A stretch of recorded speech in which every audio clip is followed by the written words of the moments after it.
ஹல்லேலூயா. கர்த்தருடைய பரிசுத்த நாமத்திற்கு மகிமை உண்டாவதாக. இன்றைக்கும் இயேசப்பா நம்ம ஒவ்வொருவருக்கும் கொடுக்கிறதான நல்ல வார்த்தை ரோமர் 2வது அதிகாரம் 6வது வசனம். தேவன் அவனவனுடைய கிரியைகளுக்கு தக்கதாய் அவனவனுக்கு பலனளிப்பார். ஆமேன்.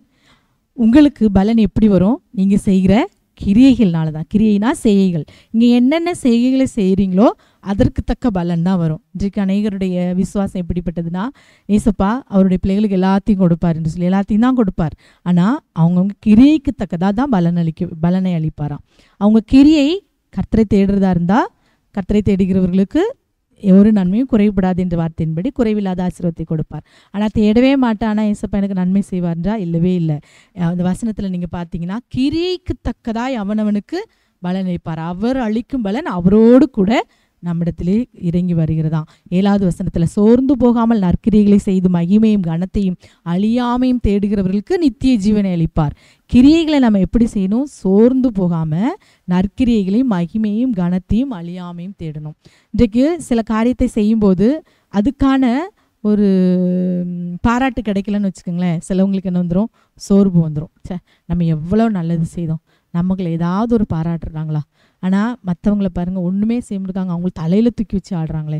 ஆனால் நம்ம எவ்வளோ மாடாக உழைக்கிறோம், ஆனால் நமக்குள்ள ஒரு அங்கீகாரம் நமக்கு கிடைக்கலே என்று சொல்லுகிறவர்கள் அநேகர். அதுக்கு தான் இந்த வசனம். நீங்கள் உங்களுக்கு மகிமையை கொடுத்தாலும் கொடுக்கட்டாலும், உங்களை தூக்கி வச்சு ஆடினாலும் ஆடட்டாலும் என்ன செய்யணுமா? சோர்ந்து போகாமல் நற்கிரியைகளை செய்யணுமா? யாருக்காக? கர்த்தருக்காக. கர்த்தர் பார்த்து கொண்டு இருக்கிறார் என்று சொல்லி நாம் சோர்ந்து போகாமல் நற்கிரியைகளை செய்து மகிமையும், அப்படி நற்கிரியைகளை செய்யும்போது என்ன கிடைக்குமா? மகிமையும் கனமும் அழியாமையும். தன்னைத்தான் புகழுகிறவன் உத்தமன் அல்ல, தேவனால் புகழுகிறவன் தான் உத்தமன். தேவன் என்ன செய்வாரா? ஐஸ்வர்யத்தையும் கனத்தையும் மகிமையும் அவர் தருவார். தேவன் தருவார். யாருக்கு ஐஸ்வர்யத்தையும் கனத்தையும் மகிமையும் கொடுக்கணுமோ அதை அவங்களுக்கு கர்த்தர் கொடுப்பார். கர்த்தர் கொடுப்பார். கனப்படுத்துறது யாரோட வேலை?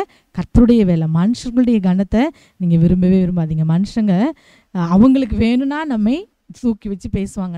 நம்ம தேவையில்லைன்னா அதே காலில் கீழே போட்டு மிதிக்கிற உலகம்தான் இந்த உலகம். ஆகவே நம்ம நன்மை செய்வது யாரை நம்பி நன்மை செய்யணுமா? கர்த்தரை நம்பி நன்மை செய், தேசத்தில் குடியிருந்து சத்தியத்தை மேய்ந்து கொள். அப்படிதான் வசனம் சொல்கிறது.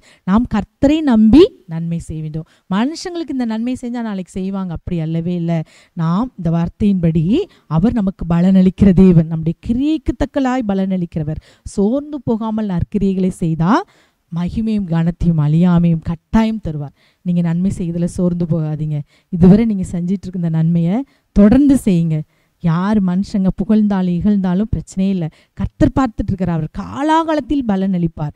அவர் செய்கைக்கு தக்க பலன் அவரோடு கூட வருகிறதா. நம்ம என்ன செய்கிறோமோ அதற்கான பலனை கர்த்தர் கட்டாயம் நமக்கு தருவார். ஆமேன். அவர் பட்சபாதம் உள்ள தேவன் அல்லவே அல்ல. எதுவுமே செய்யாமல் இருக்கிறவங்களுக்கு அவர் கனத்தையும் அழியாமையும் கொடுக்கிறவர் அல்ல. நல்ல கிரியை செய்கிறவர்களுக்கு நல்ல பலனையும் நல்ல மகிமையும் கனத்தையும் அவர் கொடுப்பாராகவே எந்த விதத்திலையும் சோர்ந்து போகாதீங்க. நீங்கள் செய்கிற நன்மையை கர்த்தர் நம்பி தொடர்ந்து செய்து கொண்டே இருங்க. அவர் காலாகாலத்தில் உங்களை உயர்த்துவார், சீக்கிரமே உயர்த்துவார். அவர் உங்களை முத்திர மோதிரமாய் உயர்த்த அவர் வல்லவராகவே. தலைகளை தாழ்த்தி கண்களை முடி ஜெபிக்கலாமா? அப்பாவுமே நாங்கள் நன்றியோடு ஸ்தோத்திரிக்கிறோம்ப்பா. அவன் நீர் அளிக்கும் பலன் உம்மோடு கூட வருகிறதப்பா. சோர்ந்து போகாமல் நற்கிரியைகளை செய்கிறதுக்கு அழியாமையும் கனத்தையும் மகிமையும் நீர் கொடுக்கிற தேவராய் இருக்கிறீர் தகப்பனே. அவனுடைய கிரியைக்கு தக்கதாய் அவனுக்கு பலன் அளிப்பீர் என்று சொன்னீங்கப்பா. இன்றைக்கு எதிலையுமே பலனே இல்லை என்று சொல்லி அங்கலாய்க்கிற ஒவ்வொரு பிள்ளைகளும் நல்ல கிரியைகளை செய்து நல்ல பலனை பெற்றுக்கொள்ள நிற்கிறபே செய்யுங்கப்பா. சோம்பேறியாய் இருக்கும்போது எந்த பலனும் கிடைக்காதுப்பா.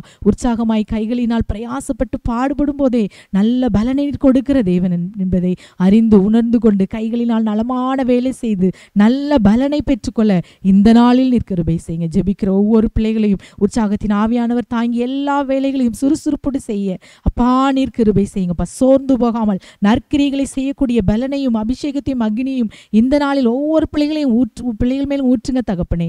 பெரிய காரியங்களை செய்யுங்கப்பா. சோர்வுகள் எல்லாவற்றையும் நீக்கப்படுங்க. உற்சாகமான ஆவியானவர் ஒவ்வொரு பிள்ளைகளையும் தாங்கியே நடத்தும். இந்த நாள் செய்யக்கூடிய எல்லா வேலைகளையும் செய்யக்கூடிய திராணியும் பலத்தையும் வல்லமையும் அபிஷேகத்தையும் நீர் கட்டளையிடும்படியாக ஜெபிக்கிறோம். சகல துதிகன மகிமை உமக்கே செலுத்துகிறோம். இயேசுவின் நாமத்தில் ஜெபிக்கிறோம் நல்ல பிதாவே. ஆமேன், ஆமேன்.